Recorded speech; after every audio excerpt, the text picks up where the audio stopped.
3, 2,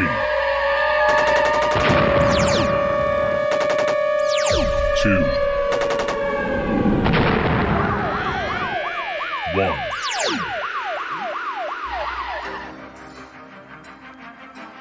And now, you're tuned into the Navarro-Miller Report, featuring the hottest in news, entertainment, sports, and all those topics for the mainstream audience.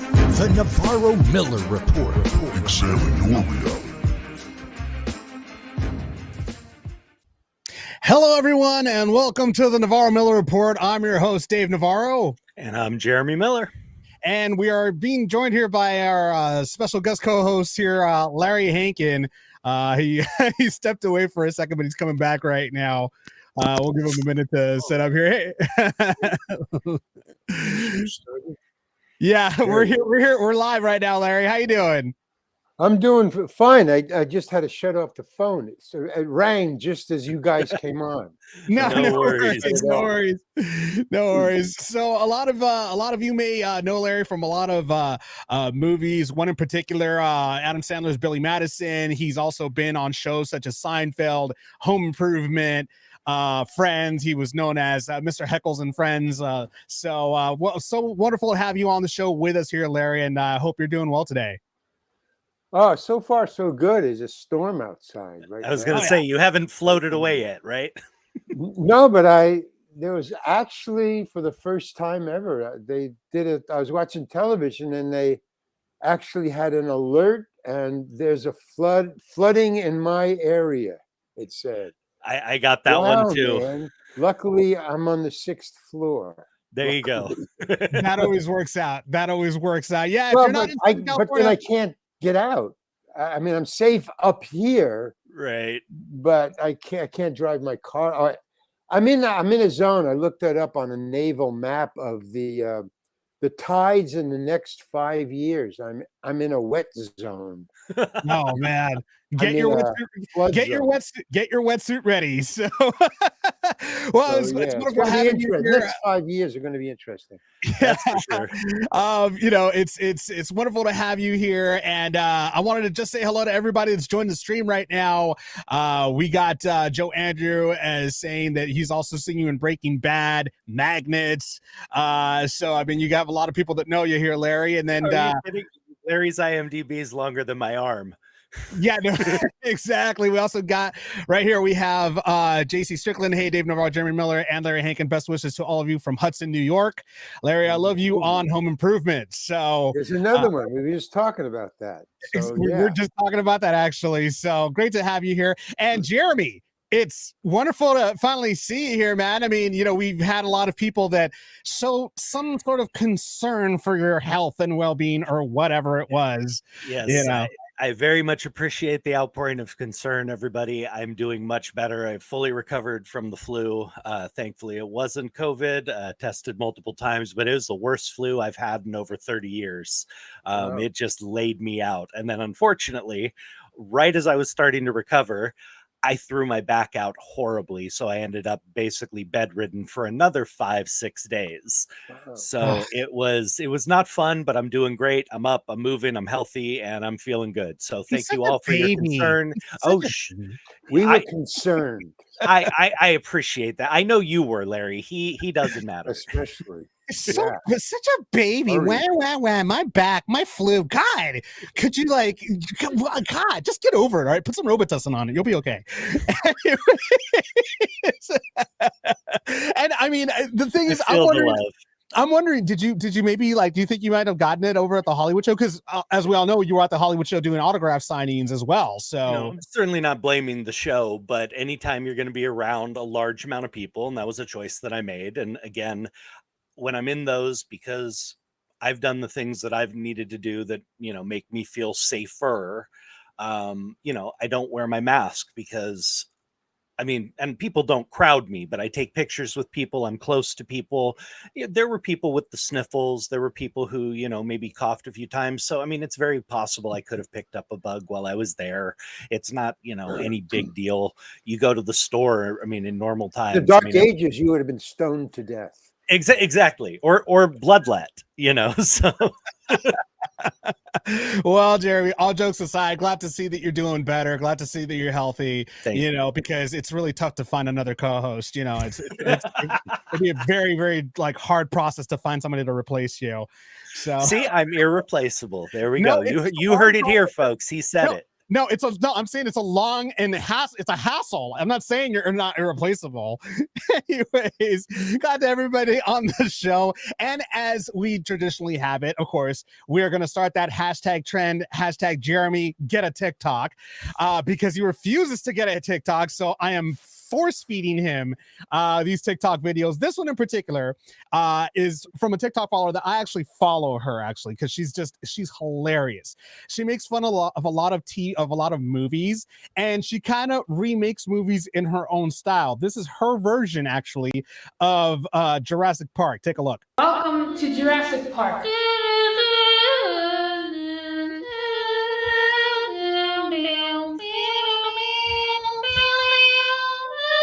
You did a crazy subway. The cages containing the dinosaurs are super strong. I mean, I would hope so. That would be very poor planning and constructing. Wait, the cages are just as unbreakable as the Titanic was unsinkable. Alright, wait, what? Dang it! The T-Rex got out again. Well, how did we get the last one back into its cage? The T-Rex has got me! Oh no, a relevant side character! My name's Thomas! When what? I think that's it. I think I summarized all the Jurassic Park movies. So that was a brief summary of all the Jurassic Park movies. Okay, that's pretty funny. Man, I love her commitment and the very dry nature of her delivery. Oh, it's bad. It's bad. She has other ones too. She has Harry Potter, and I'll probably put a Harry Potter one on here. Larry, what'd you think of the TikTok? Well, it's certainly avant-garde. That's a good word for it. It happens. Anyways, aside from that one, we also have another one too. This one actually has to do with a coworker just feeling concerned from another coworker's, health. I mean, I don't see she did anything or asked anything wrong. Take a look. My coworker said that her throat was itchy, and so my response naturally was, it's probably those kids in there playing tag, and now I have a meeting with HR. All she asked was if her throat was okay. I mean, God, she took it the wrong way. I've been interested in getting on TikTok and doing something on TikTok because they're only like a minute or less. Or is there any time rules on TikTok? You could actually from what I understand from the rule of thumb is if you have over 1,000 followers, they give you like a 10-minute window. No, but if you starting off, you get I think you get anywhere from a minute to 3 minutes to go ahead and do TikTok. So I've been working on 30 seconds to a minute. Larry, if Larry started doing TikTok, I might actually get TikTok because I would want to see that. Yeah. So now you just, because I don't watch it, but I keep on hearing about it and trying to, and I know it's a platform, just like any other platform. So I'm trying to think of what I should do, but just seeing these two samples of TikTok, I'm like the Steven Spielberg of TikTok. I mean, exactly. I would kill to see what you do. Without just talking or putting on dead air for like 30 seconds. And you'd be surprised. Way ahead of the game. You'd be surprised. I got one last one for you guys. Okay, right here. Yeah, let's see it. And this one has to do with Generation X. Boy. This will be something that you guys might, because I'm actually borderline Gen X millennial. That's where I am. So this one right here might be for you guys. I don't know. So go ahead and take a look. Gen X. How did you guys do it? How did you stay out of the generational hate war? That's a real easy one to answer. We just don't give a fuck. We never have. Our own parents didn't even like us, so why would we give a shit if anybody else did? We were literally a bunch of feral kids that ran the streets and lived and died by the street light and drank from the magical garden hose. We got our asses whooped by other people's parents when we stepped out of line. Our social media consisted of meeting up with a bunch of friends in the woods, in a barn, or in the fields, and shooting each other with BB guns. license. We were never told we were special, and we did not receive participation trophies. Basically, it just boils down to we like to be left alone. I would have to agree. I couldn't have summed it up better. That's what that is. Hold on, say that again, Larry. I didn't hear catch that. It's agitprop. Ah, It's political bullshit. It's political. It's propaganda. They're using TikTok well, stupidly, but right on. Yeah, and just so you guys know, yeah, I understand, Jeff. I got your message. Yeah, he was reading that, wasn't he? Reading that, he was reading. Somebody was holding a card outside of that windshield. I'm sure he had notes, definitely. No doubt, no doubt. Just, I wanted to apologize to our audience. Yeah, I know that you guys receive echoes. That has to do with the system here. It has nothing to do with me. So I apologize ahead of time for the little bit of the echoes from the TikTok videos. So, I mean, that's like worldwide. I mean, it's like it's like cops not dealing with criminals. You know, if you got the internet, you got to deal with TikTok. I mean, you have to deal with it. You can either ignore it or whatever, but it's here. It exists. It definitely in your face. It definitely is. Now we're going to go ahead and move on with our news. We got a couple of offlandish news stories for everybody here today. We're going to start off. Jeremy, you found something out. Is it Florida again or somewhere else? Something about a gangster grandma. So, no, this is Washington, D.C., actually. And Washington, wow. We're out of Florida? Yeah, we're out of Florida for once on this. A beloved woman known by the community members as Grandma, who has been in a cancer battle, was leaving her house to go to chemotherapy, and a 15-year-old tried to carjack her. 15 years old. So the woman said, next thing I know, he walked up talking about, give me your keys, I got a gun. I said, baby, you better shoot me because you ain't getting my car. And he got in the car and tried to force her out. She tried to drag him out of the car and started calling for help. So neighbors and family came running. The suspect tried to run away. He was caught. And she jumped out of the car and said, oh, you going to jail today? And basically, the kid had to be transported to the hospital before being taken to jail for injuries suffered from the hands of the community. And the police basically said it's a wonder he's not dead. The woman told the reporter on 22nd Street, he didn't know where he was. Nobody's seen this boy in our neighborhood ever. Wow. Well, it's just a meandering high achiever, I guess, of his generation. That's what they aspire to. Well, he got a heck of a reality check. Kidnap somebody. That would be cool. Here's the dumb thing. He did it with a fake gun. The cops found the gun after he was beaten to a pulp, basically, by the community. Don't use a real gun. I mean, see, he's smart. See, there's something to be learned in everything.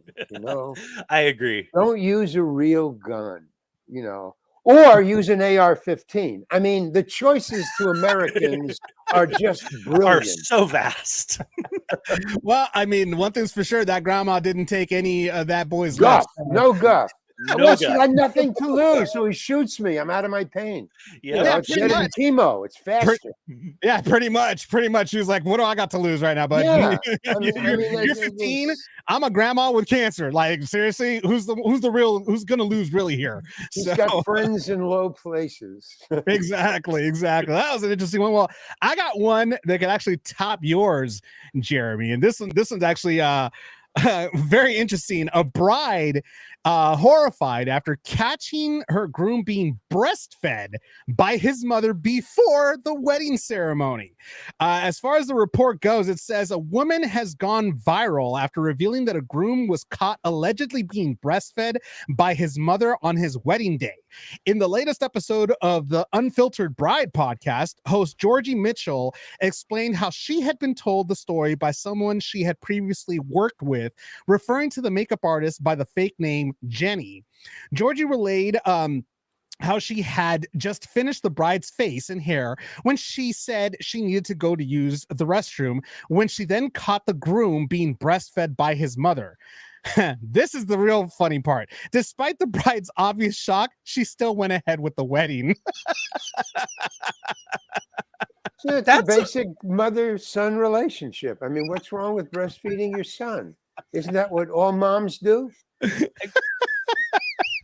You know, oh, now we're going to argue cutoff point.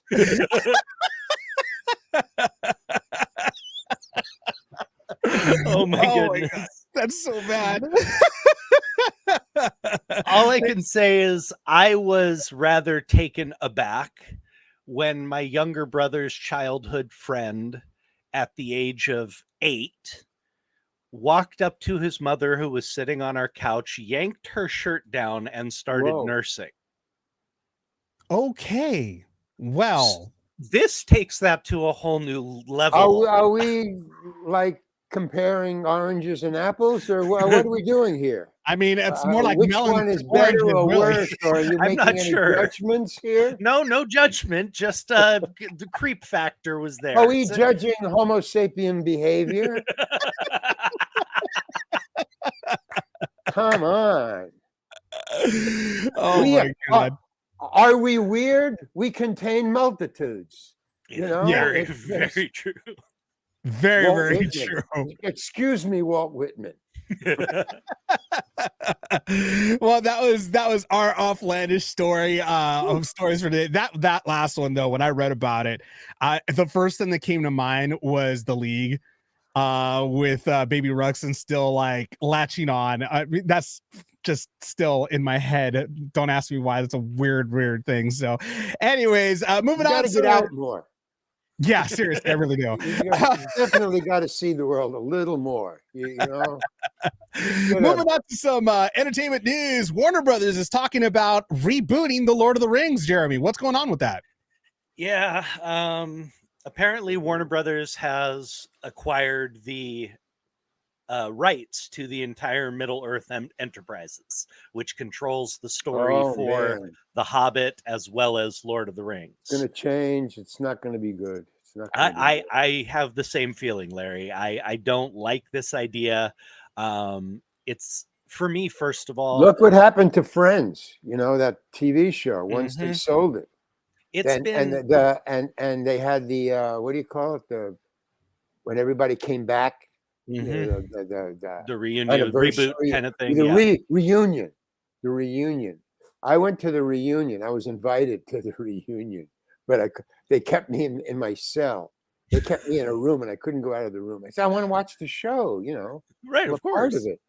No, you have to stay in your room. So I mean, and that was because it was sold. See, the original people knew what they were doing, but the people who bought it just wanted to make money. That's the only reason they go, wow, man, if we buy this, we don't have to do diddly. We just have to, you know, distribute it. That's all they have to do. So wait, is that the case that's going on with Warner Brothers right now? Well, that's kind of what it seems like. They've purchased the rights. Distribution. They want to make money. Not going to create anything, but in distributing, it seems to me, you know, what I know about the business is they don't buy nothing and just release it. They gotta, excuse the vernacular, but they gotta piss on it a little. You know, just make it theirs. We got they gotta change it a little.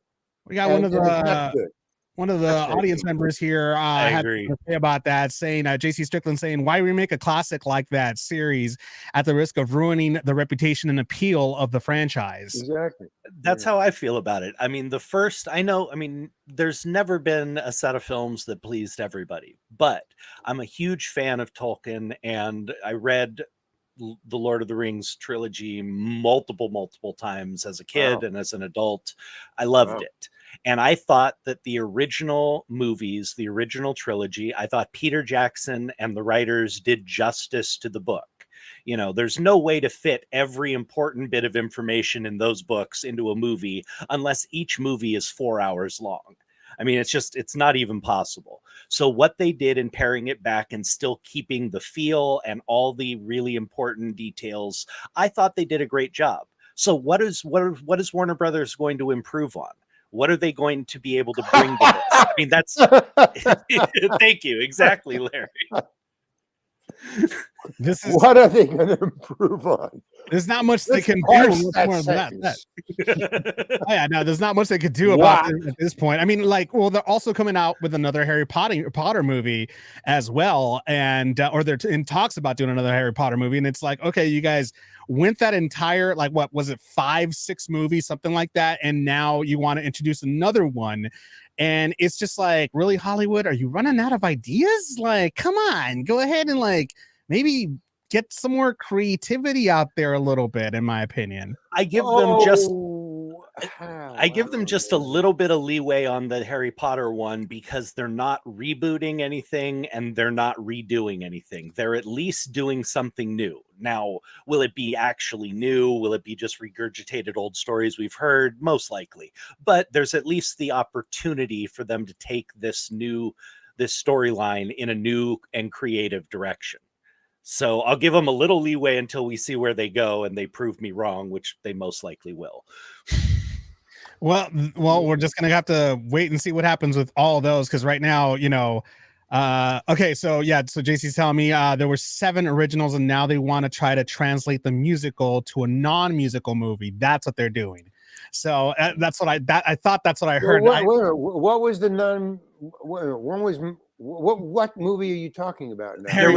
There was actually a play released after the films that was a musical. It was a Harry Potter play. I see. So they're going to be redoing that apparently. So it's not taking it in a creative new direction. They're just redoing something that's already been done. Okay, this is my I've got a skewed view of Hollywood because I've been involved with it, so I see a little of what's going on behind the scenes. Not a lot, but so what I see is that producers, not the creative end of it, you know, like the directors, like actors, all that, but the producers who they want to be creative too, but there's too many people in front of them in the way of making any creative, you know, like. Maybe they say rewrite it again, but they can't rewrite it. They have to get somebody else to rewrite it. So that's already somebody in the way. But if they buy something and they get the distribution rights, then it's the producers who say what's what. Mm-hmm. You know, they can rewrite it. They can do anything they want. So if it depends on who bought it and how much how much creativity they want, because that's what I fear when it gets sold. It doesn't go to artistic people to make creative things. It goes to the below the line people who are not creative. They're producers, but they have the last say. You know, it would behoove somebody to find out who bought it and who's behind it. Some people are great producers, you know, they leave everybody alone. They pick the right people, you know, and some producers just want to get their hands on it, you know. That's always been my favorite Francis Ford Coppola quote. Was someone once asked him what makes him such a great director and filmmaker, and he said, I hire great people and I get the F out of their way. Right. See, there you go. And he makes pretty good movies, you know. Oh yeah, most definitely. Well, we're just gonna go ahead and wait and see what happens with these remakes, reboots, and everything else, and hope to God that they're actually decent enough for us to like stomach. In other entertainment news, Selena Gomez is taking a break from social media after there was a few little like issues that were going on. Apparently, these they call them the Beliebers and the fans of Selena Gomez, to this day they still feel that Justin Bieber should have married Selena because they were meant to be together, but Justin decided to marry Hailey Bieber. He's very happy with his wife, and there was a lot of issues there, but these fans are still wanting, you know, to cause drama where there is no drama to be caused. Recently a fan posted something about Hailey Bieber throwing shade at Selena Gomez through TikTok. Selena Gomez just had enough of the entire situation, and she went ahead and went on TikTok. And this is, mind you, Selena had taken a break from social media. She's taking another break now, thanks to all this nonsense. She went ahead and said in one of her TikToks, she said, quote, I'm very happy. I'm so blessed. I have the best friends and the best fans in the whole world, and I just couldn't be happier. I'm going to be taking a second from social media because this is a little silly, and I'm 30. I'm too old for this. Great. I mean, at the end of the day, you know, they're adults here. I mean, Selena has nothing but good things, you know, to say about Haley. She's got no beef with her whatsoever. She's happy for her ex Justin and Haley for their marriage. She's doing her own thing. I mean, it just gets ridiculous sometimes when these fans I mean, we've given them a platform for them to comment and cause issues where there is no issues. And this is something that is just getting out of hand. And that's the reason why we don't see a lot of celebrities on social media, Jeremy Miller, because, you know, on TikTok, Jeremy Miller, because they just don't want to like deal with this kind of drama. Well, I you know me, I don't really care about the who's been dating who and who's beefing with who stuff, but the, you know, taking a break from social media is quite healthy. I've done it a couple of times myself. Just because, I mean, at different times. For me, once it was during one of our last political cycles with the amount of hate and idiocy that was just being spewed everywhere on, you know, social media. I was like, I need to take a step back. I need a month or two to get away from this because I'm getting pissy. You know, I'm turning into somebody all of a sudden I find myself like wanting to get on and start arguing with morons at 3:00 in the morning. That's not me. And I know that goes nowhere and there's no point to it. And I'm only adding to the idiocy. So as soon as that becomes an issue for me, I have to step back. So I've taken some breaks and I think it's really healthy. I mean, social media is not, although it is a necessity, especially unfortunately in the entertainment industry now, as Larry knows. I mean, you know, it's almost impossible to do anything without social media now. But the truth is, it has a lot of negative effects. It's screwed up our social discord in a lot of ways, and a break is healthy, in my opinion. And Larry, what are your thoughts on social media? I mean, are you pretty active on social media? Not at all. I'm not on social media. I'm on Facebook, but you know, I've already reached. They have a limit, I think, of 5,000 or something like that, and then you have to. So I don't bother with it. I post things on Facebook just because I did it and I want to put it up on something. So I only post, you know, what I do. I mean, not for other people. What I do here, like my art, you know, those are my paintings and stuff. So I'll post my paintings, or I'll post like I'm experimenting. Literally, I'm experimenting. Let me see if you can see it. I don't know if that's there somewhere, but I'm experimenting with TikTok. I mean, not with TikTok. I'm experimenting with the time frame of 30 seconds to 1 minute. What can you do? And I have the book coming out. My book is coming out. I just found out. I'll make an announcement right here. This is the first time. This Awesome. is it. I just got an email from my publisher who wants to know, should he publish it right now or should he wait until I say when? And so that was the question. And right after the show, I have to answer the email and say right now. So you can get my book called That Guy, me, because everybody says, hell, you're that guy. You can get that on Amazon. It's really great. And my experiments with TikTok is I'm trying to make a 30-second commercial that's an anti-commercial, because I'm watching television just like anybody else. And mainly what I come away with every time I shut the television off or go away or go to sleep or whatever, all I can remember, well, what did I watch? Commercials. That's all I remember is commercials. And we'll definitely go ahead and go into deeper discussion about your book, because I actually want to hear about this, and I'm sure a lot of people also want to hear more in detail about your book. We have right now, we also have Joe Andrew that also had a comment regarding Selena Gomez. Says Selena admittedly has mental issues. Social media is not great for that. I don't know. Is something good for? What's good for social media? Has anybody ever discussed the qualities of social media? I can't think of much off the top of my head that it's but you know, you just mentioned, you said, well, you know, there's sort of certain positive things about it. We need it. I'd like to get into that. I mean, not now, because it would take like 2 seconds and it's over. But I mean, I'd like to see some discussion, because everybody's against social media and everybody's on social media. So I don't get it. You know, I mean, is it good or bad, or are we're I think we're stuck with it. I think that's how I feel about it. It's We're almost a stuck with it. necessary evil at this point. And Yes, it's getting worse. It just, well, it works for whatever you want it to work for, and it's a lot of stuff that you don't even know it works for. Like it affects your mental health. It really does. I mean, the stupidity is rampant on it. Now, you know, back in the day, like in the dark ages, or when Alley-oop ran around and lived in caves, I mean, you know, it's just, you didn't meet many people, so you're very happy to talk to somebody if you could even have a language that you could share.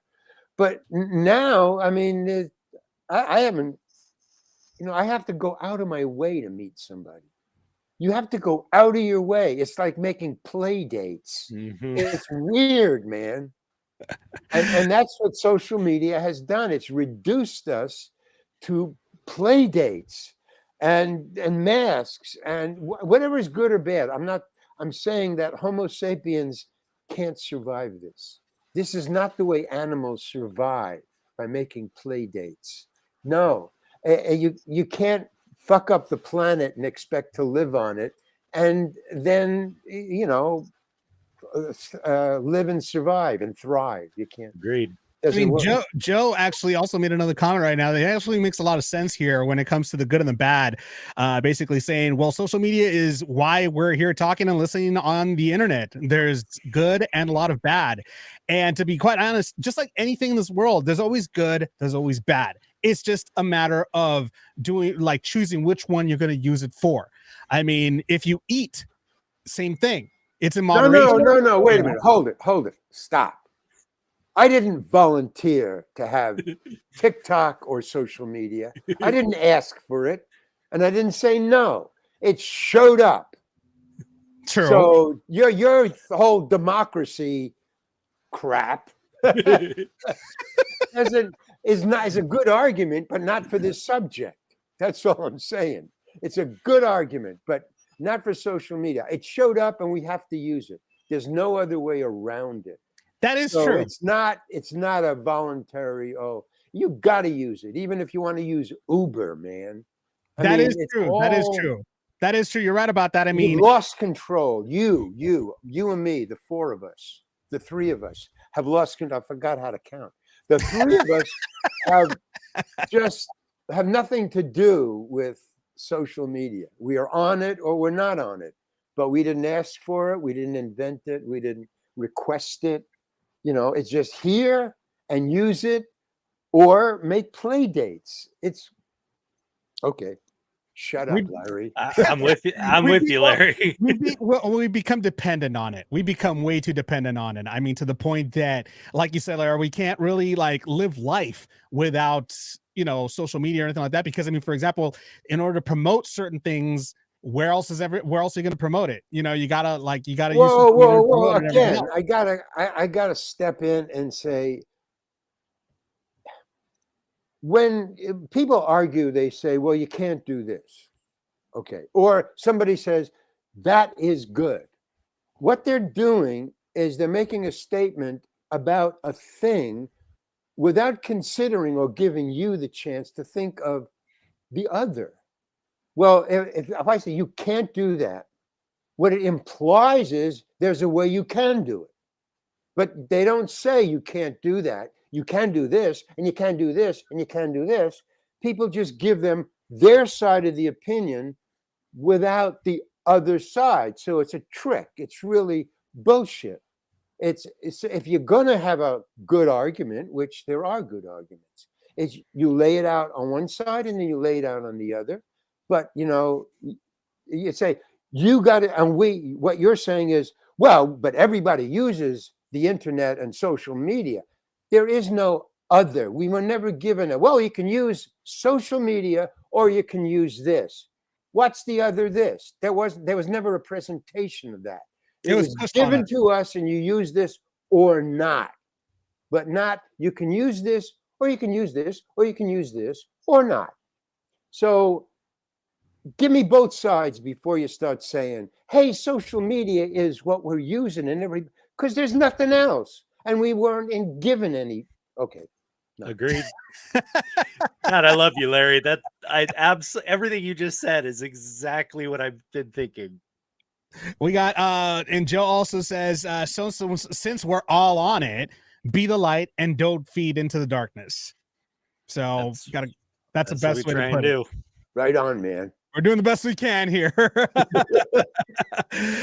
the way, can I just ask you one question, which I didn't understand at all? Mm-hmm. And that when you did show the TikTok, you showed 2 of those.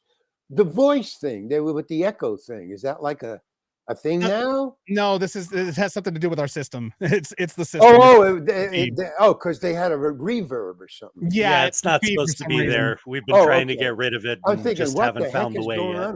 It's the app that we're using. It's kind of causing a little bit of a feedback, a little bit of a reverb, and it's just annoying. But I thought it was a little science fiction. Okay.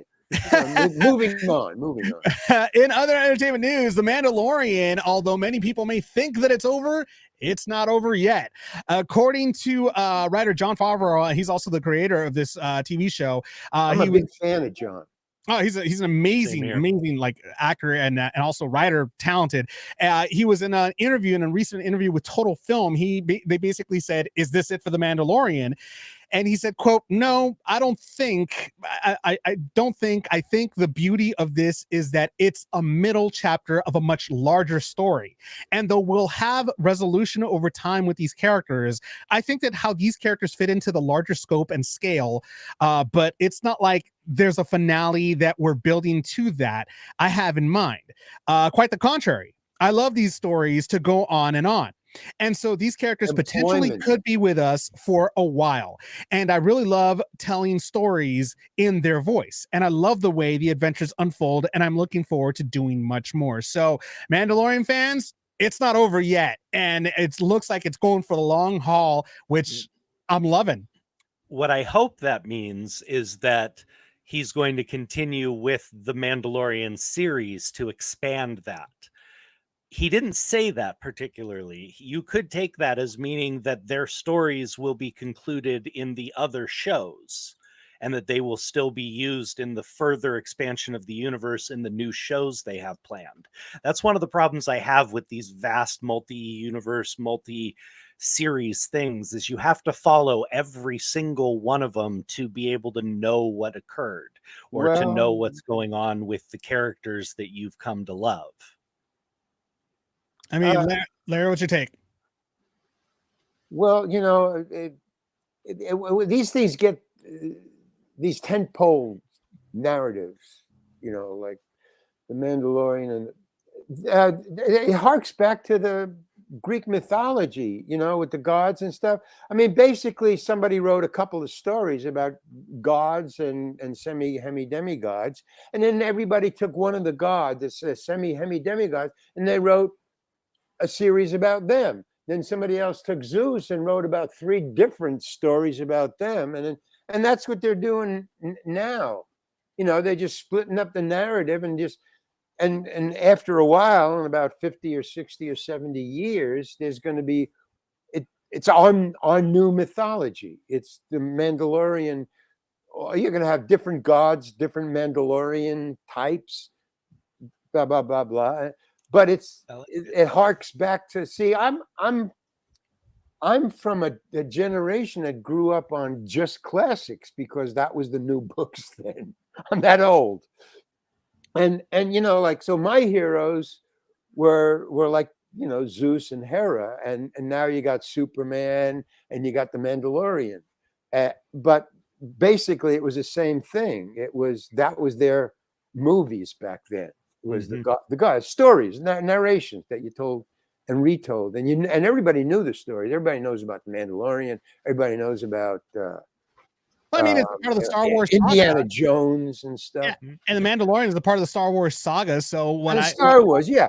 So that's our mythology now. So it's perfectly normal, and I think it's going to keep on going because that's what happens with stories. It goes from one little, short story to a feature, to a novel, to several different novels, to a Bible. I mean, the Bible's the same thing, man. Everybody, different Christ stories, different blah blah stories. There was Christ before there was Christ. I mean, that story of Christ goes way back about And in this particular case, I mean, as we all know, Disney Plus is putting a lot of different stories together. You have the Mandalorian. I mean, hell, you had the Book of Boba Fett that actually had a crossover with the Mandalorian because he joined him to fight against forces. I mean, Star Wars, the way they're building Star Wars is actually in a very intelligent manner. They're putting little stories. I mean, you have the story of Rogue One, the series. I can't think of it. If somebody could go ahead and type the series on here, it'd be great because I can't think of the series right now. My buddy actually told me you should watch that because it's a really good story. It leads up into Rogue One, the movie. Was it the Obi-Wan?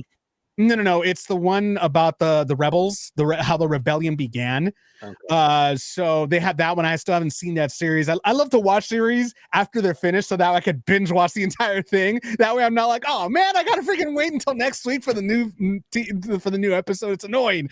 So I kind of spoiled kids. I love to watch it that way. It's just, but they're doing really good. Jon Favreau is doing an amazing job with these stories. In the Mandalorian, I got hooked from the very beginning. It's such a great story. So I'm really looking forward to see exactly what he means by what he's saying and where he's going to go with these stories with the Mandalorian and find out exactly how further down the rabbit hole this story is going to go. So looking forward to that and seeing where we go from here with the Mandalorian and with possibly any other shows, any other pieces of the Star Wars saga that they're going to introduce, because we also have another one about another Jedi that's actually in film, that's filming right now. They're in production right now for that one. So there's still a lot more to go on that one. We'll see what happens.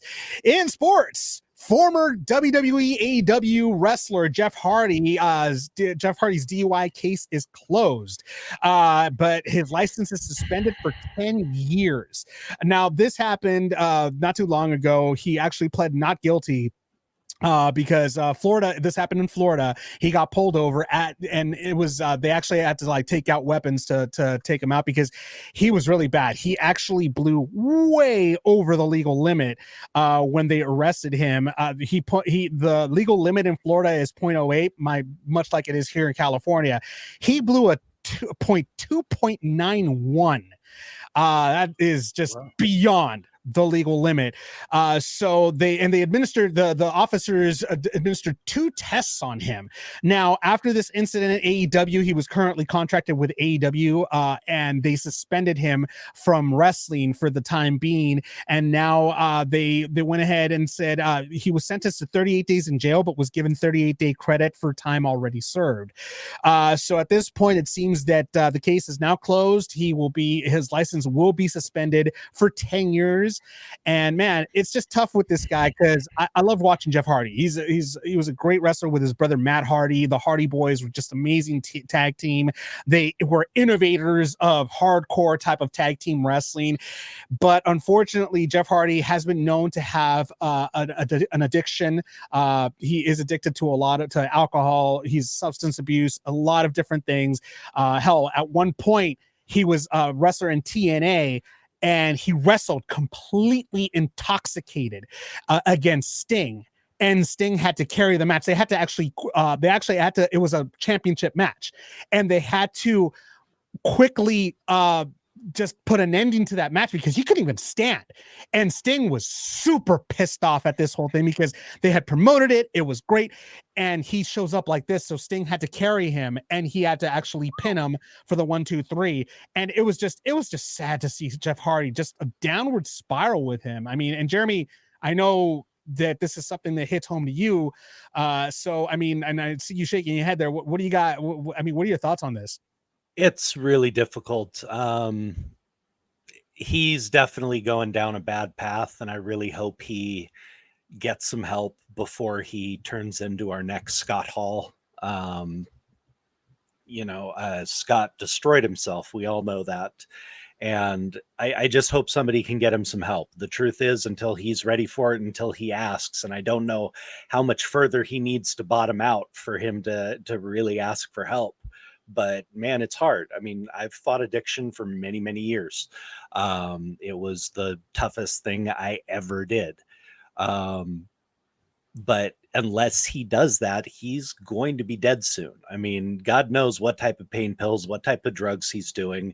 I mean, wrestlers, yes, okay, wrestling is staged, but wrestling is not fake. The damage they do to themselves, the pounding their body takes on a nightly basis, you're self-medicating a lot. Wrestlers do have a propensity for heavy drinking and for drugs. They have, dating back to the 50s,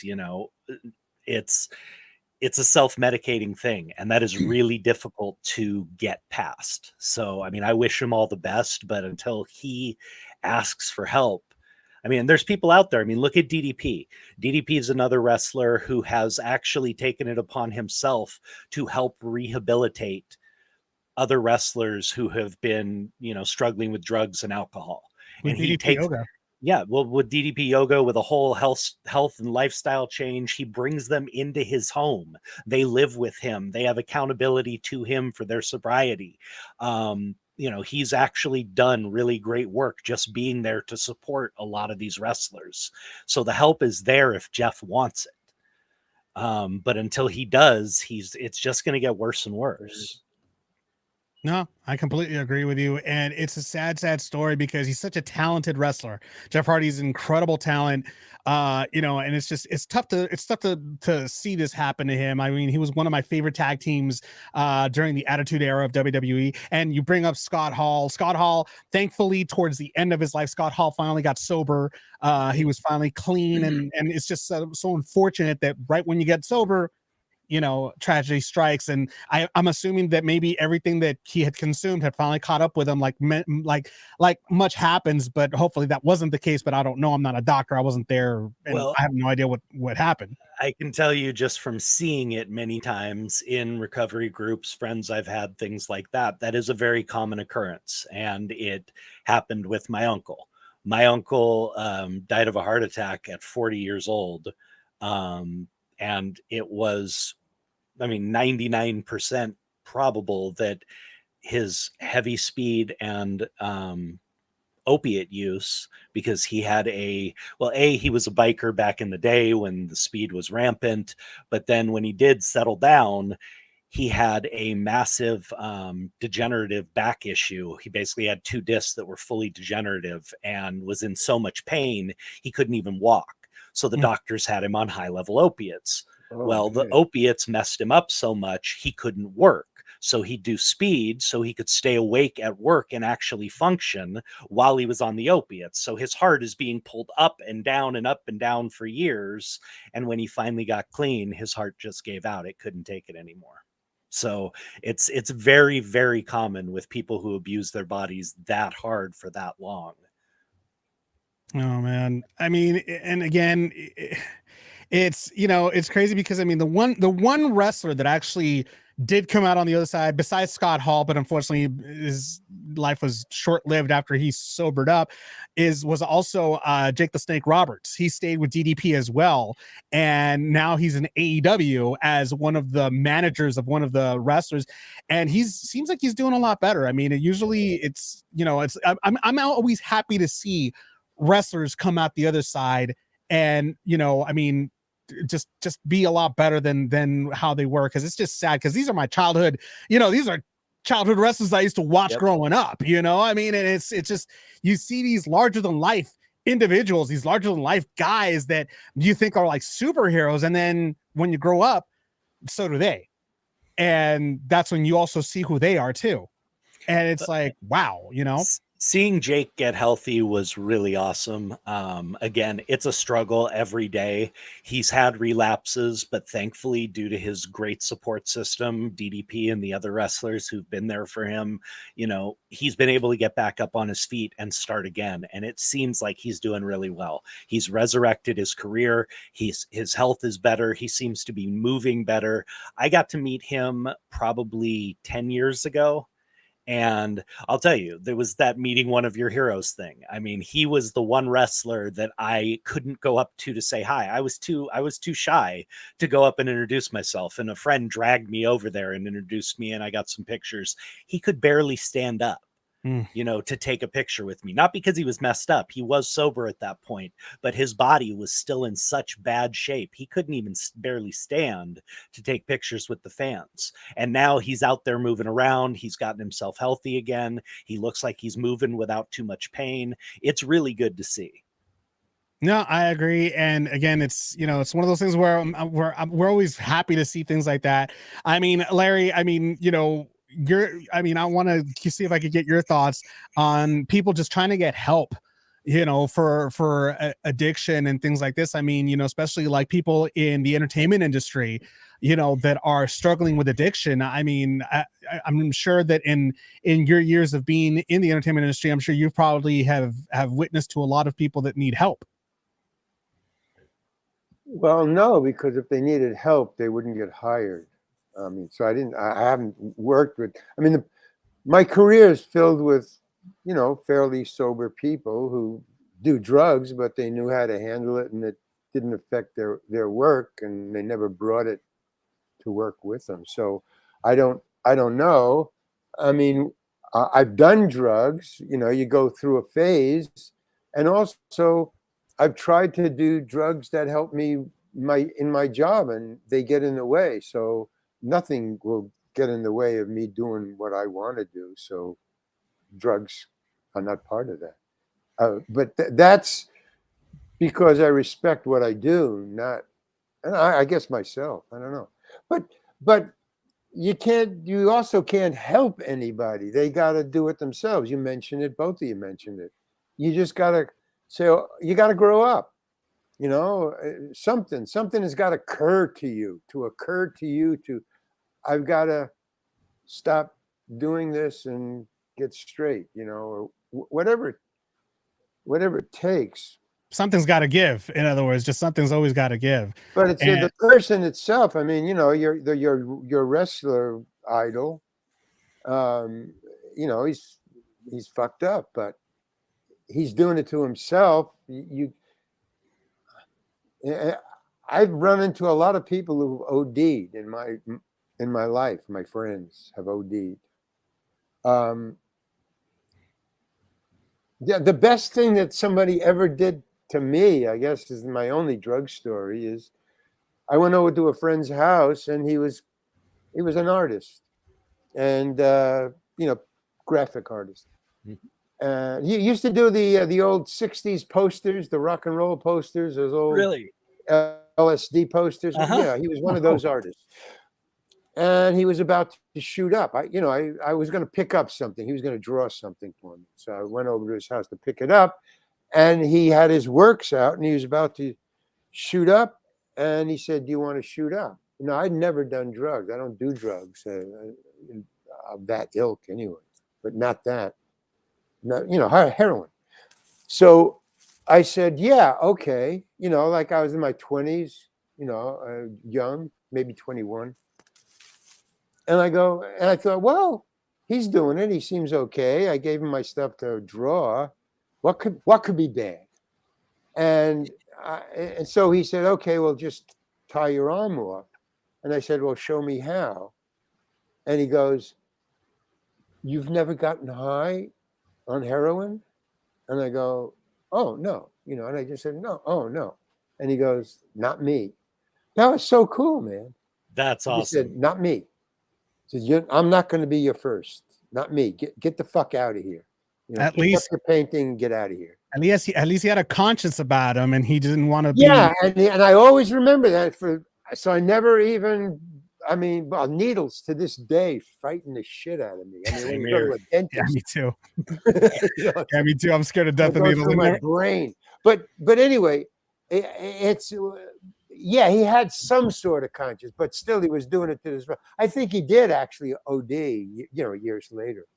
I mean, it's you're fucking around with something you shouldn't be fucking around with. But I've never seen anybody stop them.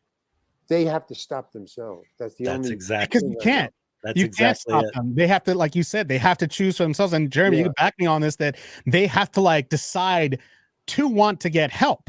That's the bottom line. It's that brief moment of clarity. They happen all they really do. They happen all the time to addicts and alcoholics. You get this moment where you realize what you're doing to yourself, where you can see it all clearly. And it's just a matter of, can you grab onto that and use that moment to ask for help? And sometimes it's as simple as asking for help is very hard, man. Sometimes it's as simple as that seed has been planted by someone. That's one of the reasons why I do still do recovery work. I still talk with alcoholics. I go give speeches. Right. I talk with people who are messed up still, who are still drinking and still using, because that little seed, who knows what they'll remember that I said, that there is help out there in that moment where they are thinking clearly. And they're rare, but they happen. So until that moment, unfortunately, nobody gets better. And we have JC also went ahead and made mention of this. As to Jeff Hardy, as a career-long fan, I'm sorry to see he's fallen again, but I'm happy that at least this legal chapter is finally closed and he can hopefully refocus on fixing himself and getting back at it someday.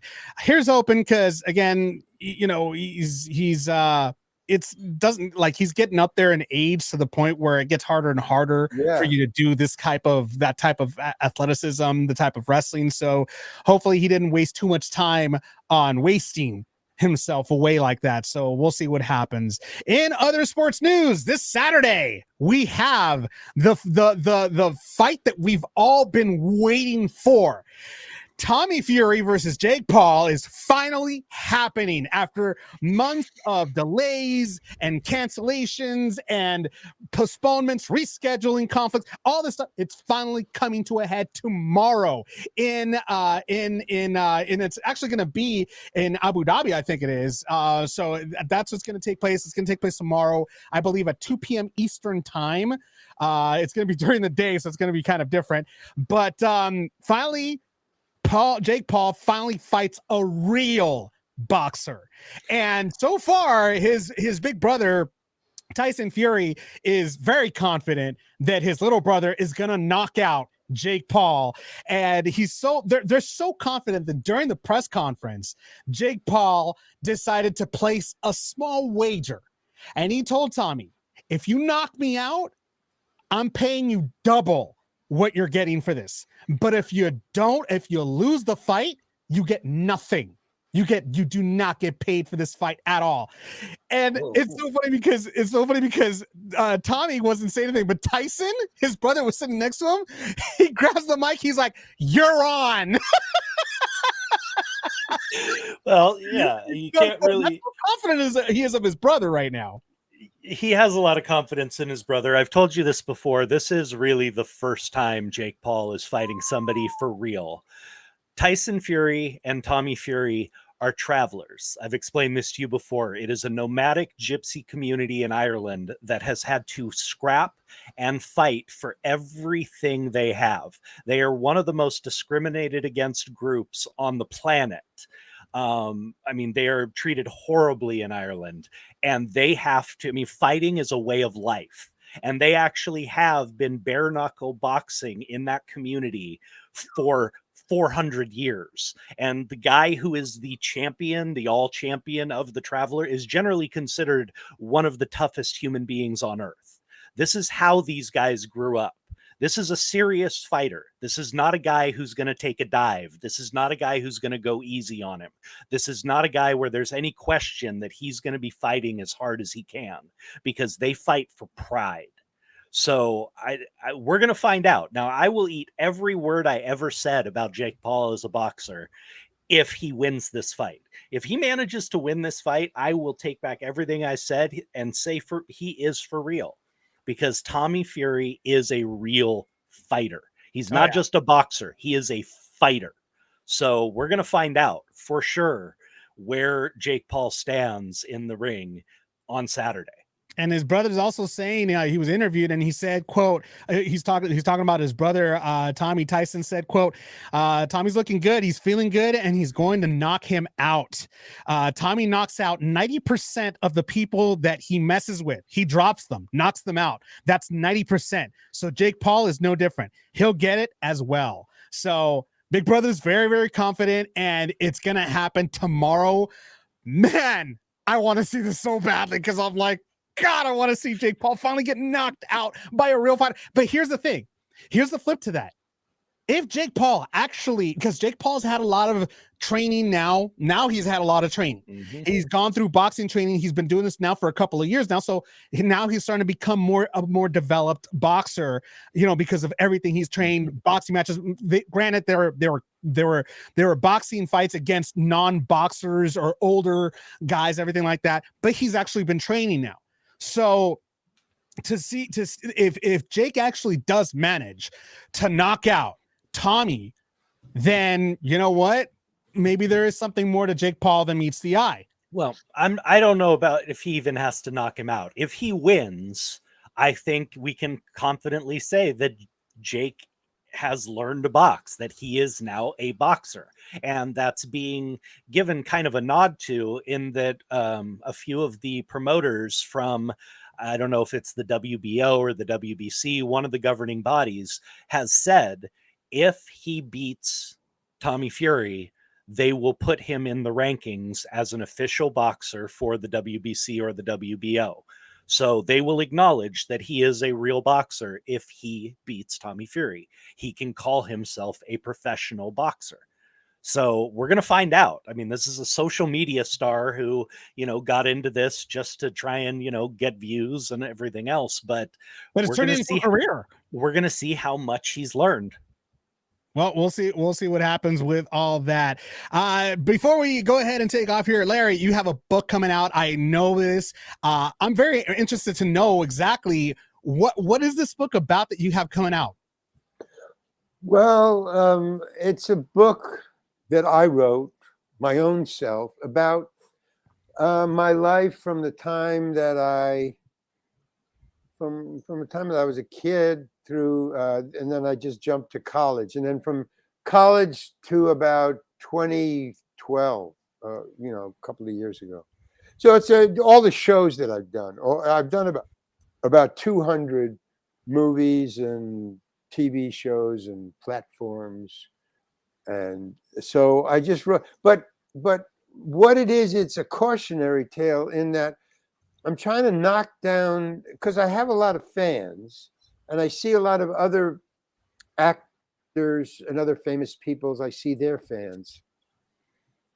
And fans have a weird take on what reality is as far as their icons go. Mm-hmm. And so I'm trying to knock that down. I'm trying to just give them a little cautionary look at, hey, it ain't all signing autographs and big checks and a lot of money and mansions. It's a lot of work, more work than you know, because most of the work you do is not seen by anybody. Mm-hmm. The costumes and the driving and the auditions and the starvation and the worry about money and the no work for 2 and 3 months at a time, and all the auditions and the time and the not being late, and I just try to show through ridiculous examples of my life that, because I was totally naive. I really didn't know anything. So I got into a lot of trouble, small trouble, not big trouble, but a lot of trouble on sets by not knowing how things worked or not knowing what was expected of me. And so it's from my friend's point of view who read the books and they really like it. They said, man, it's really funny. And one of the things that I thought I discovered was that I didn't write a funny book. I was dead serious. I was just writing about my life, in show business, because it's the only business I know, really. I get fired in any other thing. I just will not do it. There's no business like it. Yes, there is. There's one business like it. The shoe business. Okay. Interesting. So I wrote about it in a serious way, but when people read it, because they weren't there, they're just reading about it. Yeah, it's really funny, the stupidity that I expressed by not knowing what was going on, the naivete. I just want to tell people that it's not what you think. Show business is a job, man. And it takes a lot of work. And I never wanted to be an actor, so it was a little more work. Well, it wasn't a little more work, it was the same work. But if you love being an actor and want to be an actor, you put up with it because it's what you want to do. And this is what you have to do what you want to do. But I never wanted to be an actor, so I had to do it. I just thought, well, I'll make a lot of money. I mean, I was fooled. I thought, well, you just memorize lines and you go on a stage and you do it and they film it and they edit it and they put it out and you're famous. And I just try to show that that's not all there is to it. Nice. But if you want to be an actor, go for it, but not for me. It's not. No kidding. Well, that should be a very interesting read right there. JC went ahead and pick it up. Yeah, JC went ahead and message says, Larry, it's great to see you're doing well. Good luck with the book. Jeremy Miller and Dave, see you both back here on Monday, right? Yes, you will. We will definitely be back here on Monday. I'm healthy and I will be back. Yes. So and Larry, so where can people pick up your book at? I'm gonna email my publisher, Bear Manor Media, BEAR. Manor Media, my publisher, and say I want to publish it now. So that means give me two weeks. If he drops it now, it'll come out in about 2 weeks. And that's what I'm going to tell him to do. So Amazon, and then Barnes and Noble or wherever you buy books. If you go into your own bookstore, demand it. Hey, I want to get That Guy by Larry Hankin. It's really a funny book. You should get it. You'll love it. It's about every famous TV show that and that I've done. There's about 45 of them in there. Awesome. So, yeah, well, a lot of famous people. That's great to hear. And so That Guy by Larry Hankin. Make sure you guys watch out for that. And Larry, I'm sure you're going to post this. We talked about social media. I'm sure you're probably going to post an announcement on social media. So how can people find you on Facebook?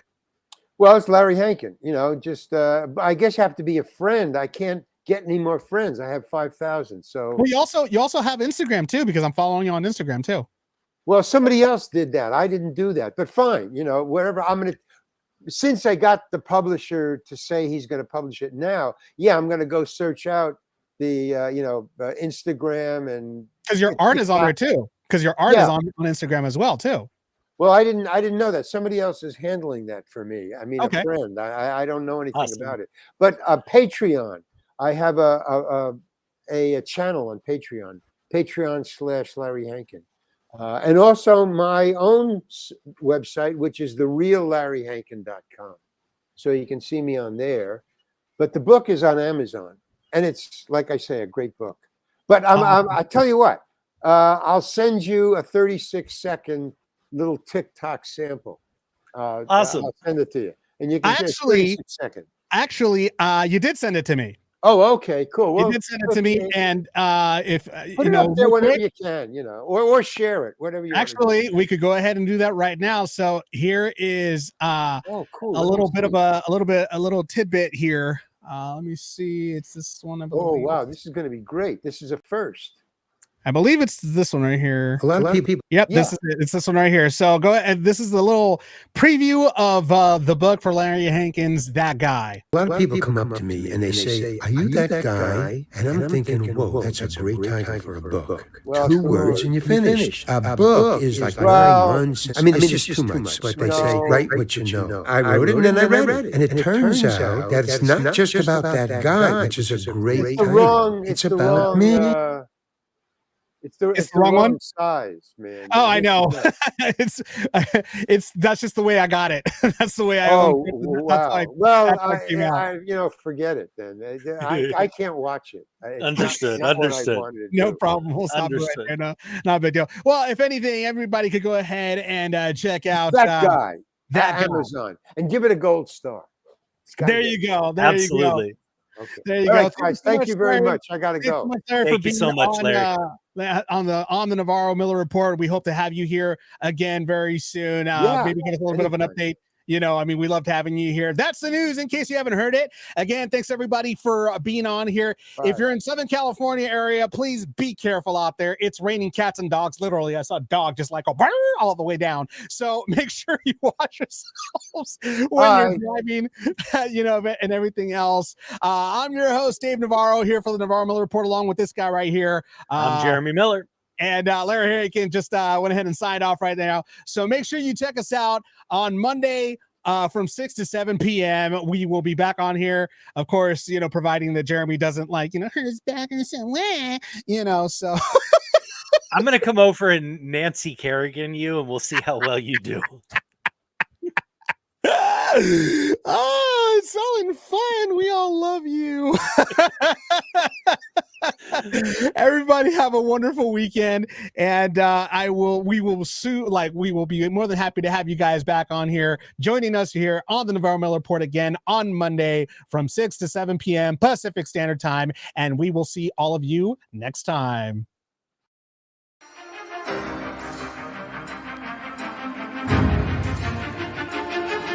You have been listening to the Navarro-Miller Report.